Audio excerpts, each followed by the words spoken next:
भारतीय सभ्यता की जड़ों में अगर हम झांकें तो वेद मिलते हैं, ज्ञान का एक कह सकते हैं अथाह सागर। बिल्कुल। पर इस सागर का जो सबसे गहरा, सबसे चिंतनशील मोती है वो है उपनिषद। इन्हें अक्सर भारतीय दर्शन का शिखर कहा जाता है। वो हिस्सा जो बाहरी रस्मों रिवाजों से हटकर सीधे सीधे अस्तित्व के गूढ़ सवालों से टकराता है। सही। आखिर ऐसा क्या है इन प्राचीन ग्रंथों में जो आज भी हमें अपनी ओर खींचता है? बिल्कुल। देखिए, वेदों का जो विशाल ताना बाना है उसमें उपनिषद सुनहरे धागों की तरह हैं। ये ज्ञान के सबसे ऊंचे स्तर को, जिसे शिरोभाग या मस्तक कहते हैं, उसको दर्शाते हैं। शिरोभाग? हाँ। अच्छा, हाँ, जैसे सिर हमारे सोचने और समझने का केंद्र है ना, ठीक वैसे ही उपनिषद वैदिक ज्ञान के निचोड़ हैं, उसका सार तत्व। और देखिए, इनका मकसद सिर्फ पूजा पाठ सिखाना नहीं है, बल्कि आत्मज्ञान और वो जो परम सत्य है जिसे ब्रह्म कहते हैं, ब्रह्म, हाँ, उसके ज्ञान से जीवन को एक नई दिशा देना है। असल खोज तो उस परम सत्य की है जिससे ये जो जन्म मरण का अंतहीन सिलसिला है उससे बाहर निकला जा सके। तो आज हमारे पास जो ये स्रोत सामग्री है उसके आधार पे हमारा लक्ष्य है उपनिषदों की गहराई में उतरना। बिल्कुल। हम समझने की कोशिश करेंगे कि असल में है क्या, इनके नाम का क्या मतलब निकलता है, इनके बुनियादी सिद्धांत कौन से हैं और सबसे अहम, आज की दुनिया में इनकी जगह कहाँ है। तो चलिए इस ज्ञान के पिटारे को खोलते हैं। सबसे पहले एक शब्द आता है वेदांत। हाँ, वेदांत। उपनिषदों को वेदांत भी कहते हैं। आमतौर पे इसका मतलब होता है वेदों का अंत या वेदों का सार। ये नाम अपने आप में क्या कहानी कहता है? ये वेदांत नाम वाकई बहुत सोच समझ कर रखा गया लगता है। इसके पीछे कम से कम 3 परतें दिखती हैं मुझे। अच्छा। पहली तो है साहित्यिक क्रम की बात। देखिए, वैदिक साहित्य की जो संरचना है उसमें पहले संहिताएं हैं यानी मंत्र, हाँ। फिर ब्राह्मण ग्रंथ आते हैं जो कर्मकांड पर हैं, फिर आरण्यक, वन में चिंतन, और सबसे आखिर में आते हैं उपनिषद। अच्छा, तो ये क्रम में अंत में है। हाँ, तो ये ज्ञान की यात्रा के अंतिम सबसे परिपक्व पड़ाव को दिखाते हैं। और दूसरी परत जुड़ी है अध्ययन के क्रम से। जो प्राचीन गुरुकुलों की व्यवस्था थी उसमें जीवन के 4 आश्रम होते थे। हाँ, ब्रह्मचार्य, गृहस्थ। बिल्कुल। तो उसमें जो आखिरी 2 थे, वानप्रस्थ और सन्यास, उनमें मुख्य रूप से उपनिषदों का ही गहन अध्ययन होता था। अच्छा। ये वो समय था जब व्यक्ति सांसारिक जिम्मेदारियों से थोड़ा हटकर पूरी तरह आत्मखोज में लगता था। अच्छा, तो साहित्य क्रम और अध्ययन का क्रम। और तीसरी वजह क्या हो सकती है? तीसरी और शायद सबसे महत्वपूर्ण वजह है विचार का परिपक्व रूप। विचारों का परिपक्व रूप? हाँ, मतलब उपनिषद वेदों के कर्मकांड और उपासना वाले हिस्सों से आगे बढ़कर उनके दार्शनिक सार को पकड़ते हैं। माना यह जाता था कि इनके ज्ञान के बिना वेदों का ज्ञान अधूरा है, जैसे फल के बिना पेड़। और दिलचस्प बात यह है कि वेदांत सिर्फ वेदों के अंत में होने की बात नहीं करता। अच्छा। बल्कि वो वैदिक ज्ञान के अंतिम लक्ष्य की ओर भी इशारा करता है। अंतिम लक्ष्य? हाँ, यानी बाहरी क्रियाओं से ध्यान हटाकर भीतर की सच्चाई, आत्मा और परमात्मा के रहस्य को जानना। ये स्वर्ग या सांसारिक सुख पाने से कहीं आगे की बात है, एक आंतरिक रूपांतरण की यात्रा है। ये दिलचस्प है कि कैसे एक नाम ही पूरी दिशा बता रहा है। बिल्कुल। अब आते हैं खुद उपनिषद शब्द पर। इसकी बनावट भी बड़ी अनोखी है। उप यानी पास, नी यानी नीचे या निष्ठापूर्वक, और सद धातु। हाँ, सद। मैंने सुना है इस सद धातु के 3 अलग अलग मतलब हैं, और वो मिलकर उपनिषदों का पूरा मकसद समझा देते हैं। हाँ, वो तीनों अर्थ मिलकर एक पूरी तस्वीर बनाते हैं। देखिए, सद धातु का पहला अर्थ है विशरण। विशरण? हाँ, विशरण यानी नाश करना, बिखेर देना। किस चीज का नाश? अज्ञान का, जिसे अविद्या कहा गया है। यही अविद्या है जो हमें संसार के दुखों और ये जो जन्म मृत्यु का चक्कर है ना, हाँ, उसमें फंसाए रखती है। उपनिषद का ज्ञान इस अज्ञान की जड़ों को काटता है। अच्छा, तो पहला काम है अज्ञान का नाश। और दूसरा अर्थ है गति। गति मतलब स्पीड? नहीं, यहाँ गति का मतलब है पाना, जानना या उस ओर बढ़ना। अच्छा, प्राप्ति। हाँ, प्राप्ति। ये ज्ञान सिर्फ जानकारी नहीं है, ये एक सक्रिय ताकत है जो साधक को परम सत्य यानी ब्रह्म की ओर ले जाती है, उसका अनुभव कराती है। ये मंजिल तक पहुंचाने वाला रास्ता है एक तरह से। नाश करना, पाना, और तीसरा अर्थ है अवसाधन। अवसाधन, ये क्या है? अवसादन मतलब ढीला करना, शिथिल करना। ये ज्ञान जन्म, बुढ़ापा, मृत्यु जैसे जो बंधन है ना, उनकी पकड़ को कमजोर करता है।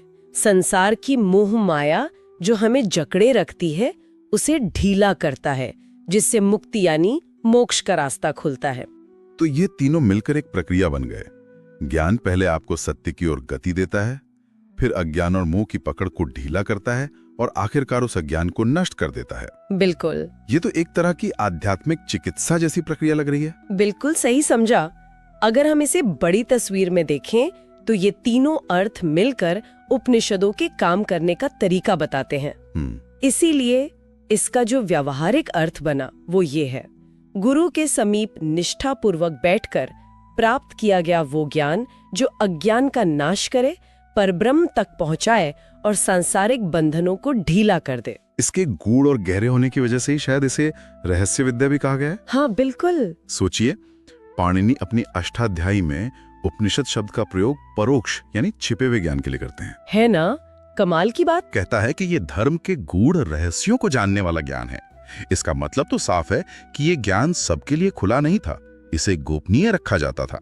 हाँ, और सिर्फ लायक शिष्यों को ही दिया जाता था। निश्चित रूप से। और इसी गोपनीयता या रहस्य के पीछे का असली कारण आचार्य शंकर जैसे महान दार्शनिकों ने पकड़ा, वो है ब्रह्म विद्या। ब्रह्म विद्या। उनके मुताबिक उपनिषदों का असली मकसद सांसारिक अस्तित्व के भ्रम को पूरी तरह खत्म करना और एकमात्र सत्य ब्रह्म का ज्ञान कराना है। इसलिए ब्रह्म विद्या ही उपनिषदों की सबसे सटीक पहचान बनी, वो विद्या जो आत्मा और परमात्मा की एकता के परम रहस्य को खोलती है। अब बात करते हैं कि ये उपनिषद हैं कितने। मुक्ति को उपनिषद में तो 108 की गिनती बताई गई है। हाँ, 108। पर बाद में ये संख्या बढ़कर 169, यहाँ तक कि 223 तक भी पहुंच गई। हाँ, ये संख्या बदलती रही है। लेकिन जब प्रामाणिकता की बात आती है तो उन 10 उपनिषदों का नाम सबसे पहले आता है जिन पर आदि शंकराचार्य ने भाष्य यानी टीका लिखी है। बिल्कुल। ईश, केन, कट, प्रश्न, मुंडक, मांडुक्य, तैत्तिरीय, ऐतरेय, छांदोग्य और बृहदारण्यक। हाँ, ये 10 प्रमुख हैं। कुछ विद्वान श्वेताश्वतर, कौशितिकी और मैथ्रायणी को भी इनमें जोड़कर 13 को प्रमुख मानते हैं। हाँ, 13 भी माने जाते हैं। ये संख्या का जो फर्क है ना, वो अपने आप में एक कहानी कहता है। अच्छा। वैसे मुक्ति को उपनिषद में इन 108 को वेदों के हिसाब से भी बांटा गया है। ऋग्वेद से 10, यजुर्वेद से 51, सामवेद से 16 और अथर्ववेद से 31। लेकिन महत्वपूर्ण बात ये नहीं कि गिनती कितनी है, बल्कि ये कि उपनिषदीय विचार कोई एक स्थिर चीज नहीं थी, ये समय के साथ विकसित होती रहीं। अच्छा, मतलब ये डायनामिक था। बिल्कुल। बाद के बहुत से उपनिषद अलग अलग संप्रदायों जैसे शैव, वैष्णव, शाक्त, इन्होंने अपनी मान्यताओं को वैदिक आधार देने के लिए रचे। तो फिर ये सवाल उठता है कि शंकराचार्य ने सिर्फ 10 पर ही इतना ध्यान क्यों दिया, या 13 पर? ये एक महत्वपूर्ण प्रश्न है। बिल्कुल, शंकराचार्य का मुख्य उद्देश्य था वेदांत दर्शन, खासकर अद्वैत वेदांत को एक मजबूत, सुसंगत और प्रामाणिक आधार देना। उन्होंने इन 10 या 13 को इसलिए चुना क्योंकि ये वेदांत के मूल सिद्धांतों को सबसे स्पष्ट और गहराई से प्रस्तुत करते थे। ये उनके दर्शन के स्तंभ बने। अच्छा। तो इससे पता चलता है कि संख्या से ज्यादा महत्वपूर्ण उन ग्रंथों का दार्शनिक वजन था। चलिए अब सीधे उन मूल दार्शनिक सिद्धांतों पर आते हैं जिन्होंने भारतीय चिंतन को इतनी गहराई दी है। 2 शब्द बार बार आते हैं, ब्रह्म और आत्मा। हाँ, ब्रह्म और आत्मा। ब्रह्म क्या है, इसे कैसे समझें? ब्रह्म को उपनिषदों में परम सत्य, परम वास्तविकता बताया गया है। वही अंतिम सत्ता है। अंतिम सत्ता। हाँ, जिसे कभी तत् या परम पुरुष कहा गया। इसके 2 पहलू बताए गए हैं। एक निर्गुण, निर्गुण यानी बिना किसी गुण या आकार के, पूरी तरह निराकार, अव्यक्त। और दूसरा सगुण, यानी गुणों के साथ, जिसे हम ईश्वर के रूप में पूजते हैं। अच्छा, निर्गुण और सगुण। हाँ, और अद्वैत वेदांत का तो केंद्रीय विचार यही है कि ये निर्गुण ब्रह्म ही एकमात्र और अंतिम सत्य है। और आत्मा, आत्मा के बारे में क्या कहा गया है? आत्मा हर जीवित प्राणी के भीतर मौजूद वो अविनाशी शाश्वत चेतना है। शाश्वत चेतना? हाँ, शरीर आता जाता है, बदलता है, नष्ट होता है, पर आत्मा हमेशा रहती है। वो न जन्म लेती है न मरती है। इसे समझाने के लिए अक्सर दूध में छिपे मक्खन का उदाहरण देते हैं। अच्छा, कैसे? जैसे जैसे मक्खन दूध के कण कण में समाया है पर दिखता नहीं। उसे मथना पड़ता है निकालने के लिए, वैसे ही आत्मा हर जीव में है, उसे जानने के लिए साधना करनी पड़ती है। और यहीं पर उपनिषदों का सबसे क्रांतिकारी, सबसे बुनियादी सिद्धांत आता है, ब्रह्म और आत्मा की एकता, बिल्कुल, जिसे अद्वैतवाद कहते हैं। ये विचार अपने आप में कितना गहरा है। बिल्कुल, यही उपनिषदों का मर्म है। वो कहते हैं कि ये जो आत्मा हमारे अंदर है और वो जो परम सत्य ब्रह्म है, हाँ, वो दो नहीं, एक ही है। एक ही है। हाँ, हमें जो ये अलगाव महसूस होता है कि मैं अलग हूँ और वो परमात्मा अलग है, ये सिर्फ अज्ञान यानी अविद्या के कारण है। अच्छा, ये अलगाव सिर्फ एक भ्रम है। हाँ, एक भ्रम। जैसे ही ये अज्ञान का पर्दा हटता है, आत्मा अपने असली स्वरूप को, जो कि ब्रह्म ही है, उसे पहचान लेती है। इस एकता को समझाने के लिए स्रोत सामग्री में कुछ बड़े सुंदर उदाहरण भी दिए गए हैं, है ना? हाँ, बहुत सहज और गहरे उदाहरण है।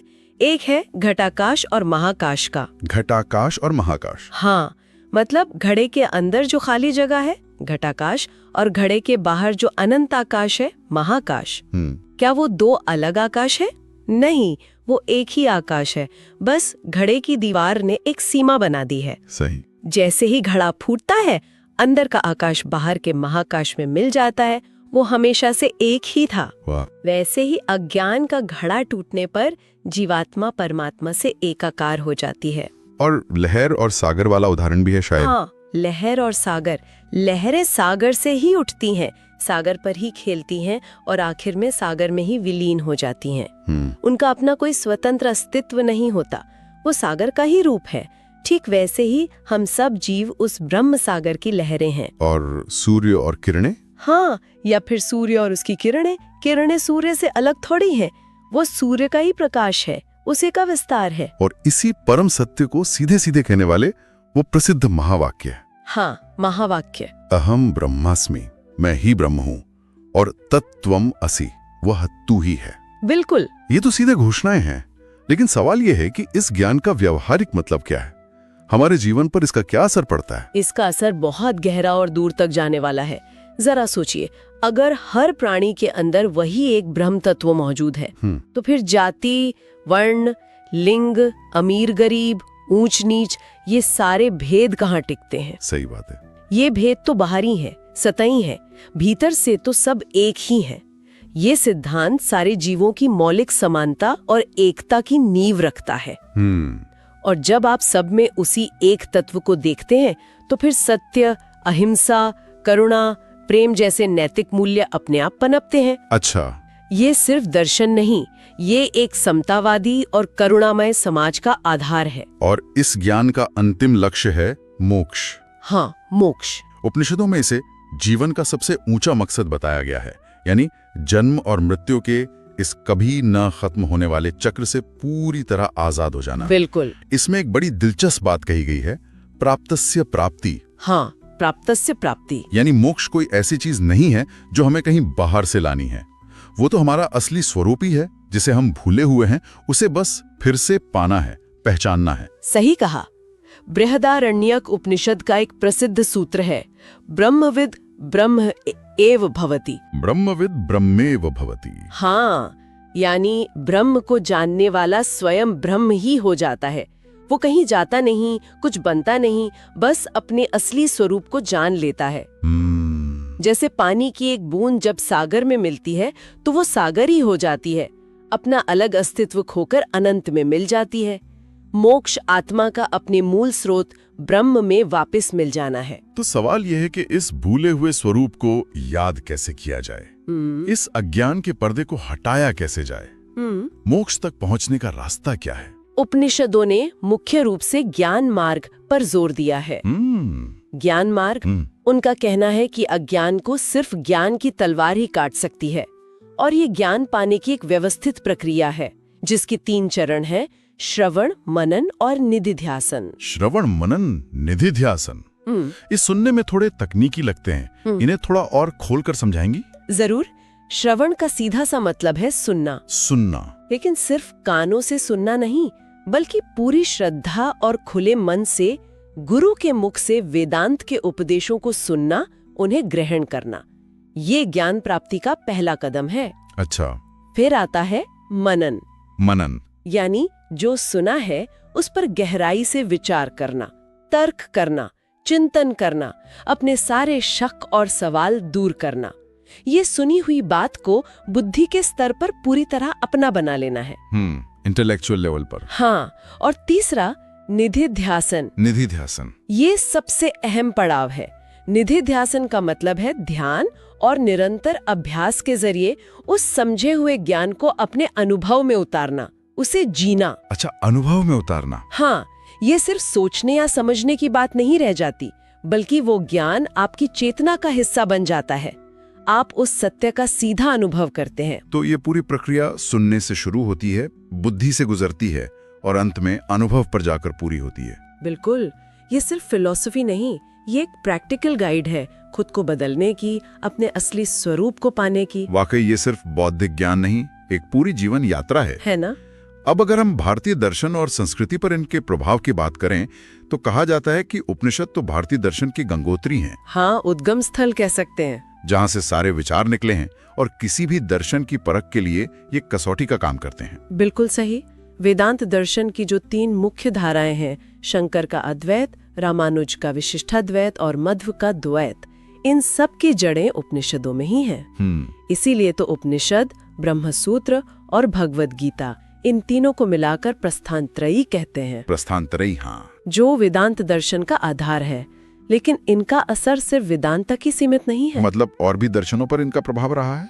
सत्कार्यवाद का सिद्धांत भी यहीं से विकसित हुआ माना जाता है। इतना ही नहीं, भाषा विज्ञान, व्याकरण, निरुक्त, यहाँ तक कि काव्य शास्त्र जैसे क्षेत्रों पर भी इनका प्रभाव देखा गया है। बाप रे, इतना व्यापक। हाँ, ये सदियों से भारतीय चिंतन के लिए एक जीवंत स्रोत रहे हैं, जिनसे लगातार नए विचार निकले और बहसें हुई, जिसने भारतीय सोच को इतनी गहराई और विविधता दी है। ये तो हुई इतिहास की बात, लेकिन आज इस तेज रफ्तार टेक्नोलॉजी से भरी दुनिया में क्या इन हजारों साल पुराने ग्रंथों की कोई प्रासंगिकता बची है?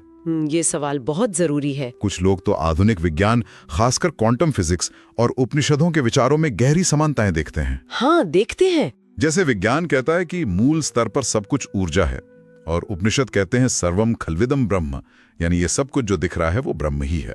बिल्कुल, ये समानताएं दिखाती हैं कि उपनिषदों का चिंतन कितना मौलिक और ब्रह्मांडीय था। लेकिन इनकी प्रासंगिकता सिर्फ दार्शनिक या वैज्ञानिक स्तर पर ही नहीं, बल्कि हमारे रोजमर्रा के जीवन में भी है। अच्छा, कैसे? देखिए, आज जब लोग तनाव, चिंता, अकेलेपन से जूझ रहे हैं, तो उपनिषद हमें याद दिलाते हैं कि असली खुशी बाहरी चीजों या सफलताओं में नहीं, बल्कि अपने भीतर की शांति और आत्मज्ञान में है। तो ये आज के जीवन की चुनौतियों का समाधान भी दे सकते हैं। एक तरह से हाँ, ये हमें सिखाते हैं कि भौतिक सुख क्षणभंगुर है, जबकि आत्मिक शांति स्थायी है। सही। ध्यान और योग, जिनकी जड़ें उपनिषदों तक जाती हैं, आज मानसिक और शारीरिक स्वास्थ्य के लिए कितने जरूरी माने जाते हैं। हाँ, ये तो है। और सबसे बढ़कर सत्य, अहिंसा, करुणा, सभी प्राणियों में एकता देखना, ये वो नैतिक मूल्य हैं जिनकी समाज को आज शायद पहले से भी ज्यादा जरूरत है। बिल्कुल। ये मूल्य समाज में तालमेल और सद्भाव लाते हैं। संक्षेप में कहें तो उपनिषद हमें एक ज्यादा संतुलित, शांत और अर्थपूर्ण जीवन जीने की राह दिखा सकते हैं। तो आज हमने उपनिषदों के संसार में एक अच्छी खासी यात्रा की।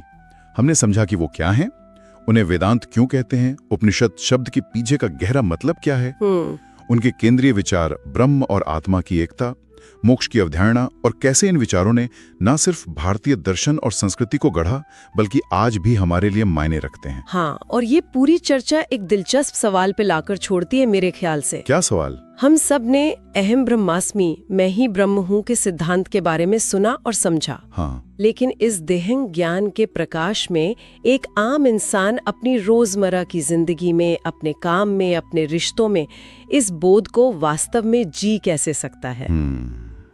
ये बड़ा सवाल है। सिर्फ जानना काफी है या इसे जीने का अभ्यास ही असली चुनौती है? वाकई ये सवाल हमें सोचने पर मजबूर करता है कि ज्ञान को जीवन में कैसे उतारा जाए। इस गहरी और ज्ञानवर्धक बातचीत के लिए बहुत बहुत शुक्रिया। शुक्रिया। और इसी विचार के साथ आज की हमारी ये खास चर्चा यहीं समाप्त होती है।